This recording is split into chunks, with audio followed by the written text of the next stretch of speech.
Wow, just wow. A truly stunning result at the Etihad. Just when it looked like Manchester City had this one in the bag, they've been held to a 2-2 draw by a seriously gutsy Nottingham Forest. For the title chasers, this is a major blow. For Forest, though, what a massive point. So how on earth did it happen? Well, let's break it all down. And make no mistake, this isn't just any old draw. For Nottingham Forest, this is an absolutely precious point in their fight to stay in the league. But for Manchester City, this has got to feel like a huge loss. Dropping 2 points at home at this stage of the season, that could have massive repercussions in the title race. This is a result that sends shockwaves right through the top of the table.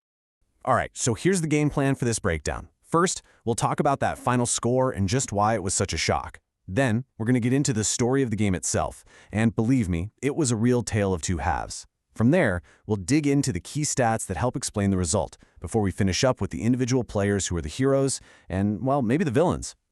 Okay, so let's really paint the picture here. You've got second-place Manchester City, the reigning champions, playing at home in their fortress, and their opponents? A Nottingham Forest side sitting way down in 17th, just trying to keep their heads above water. On paper, this should have been one of the most straightforward, routine wins of the season for Pep Guardiola's men.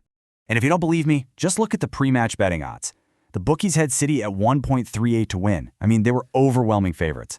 A Forest win was a massive long shot at 8.0. This just goes to show you the sheer scale of the upset we all just witnessed. Absolutely incredible. But of course, football isn't played on paper, right? The game itself was a complete and utter roller coaster. While the final score was 2-2, that doesn't even begin to tell the story of the huge momentum shifts, with City looking totally in control before Forest's amazing resilience just shone through. So, City grabbed the lead through Semenyo just after the half-hour mark, and at that point you're thinking, okay, business as usual. But Forest came out fighting after halftime, and Gibbs-White pops up with a fantastic equalizer. City's response was swift, you got to give them that. Rodri heads them back in front just 6 minutes later. At 2-1, pretty much everyone in the stadium thought, that's it, game over. But Forest, they just refused to give up, and Elliot Anderson produces a moment of pure magic to snatch that point. So, the big question is, how on earth did a dominant Manchester City fail to win this game? They were at home, they led twice. What happened? Well, to find the answer, we have to look beyond the scoreline. It's time to get a little nerdy and dive into the data.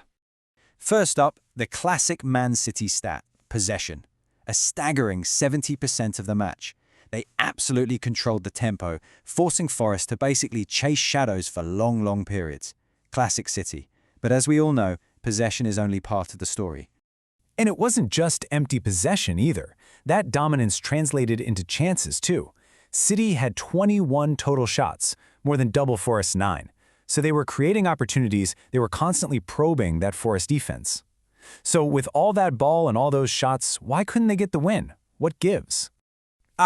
This is where the story gets really interesting. Expected goals, or XG. Based on the quality of their chances, City were expected to score about 2 goals. And hey, they did. But look at Forest. From much tougher chances, they were only expected to score about 1 goal. They massively overperformed, while City, for all their dominance, just couldn't create enough of those killer, high-quality chances to put the game to bed. And for anyone who's not deep into the stats world, XG basically tells you the story of chance quality.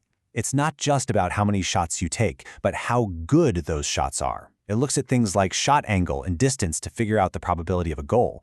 It's how you separate the lucky pot shots from the golden opportunities. And today, Forest made their few chances count. Okay, but numbers and stats can only tell you so much, right? Football matches are won and lost by individual moments, by players stepping up. And in this game, we saw some incredible performances that swung the result from what should have been a routine City win to a historic draw.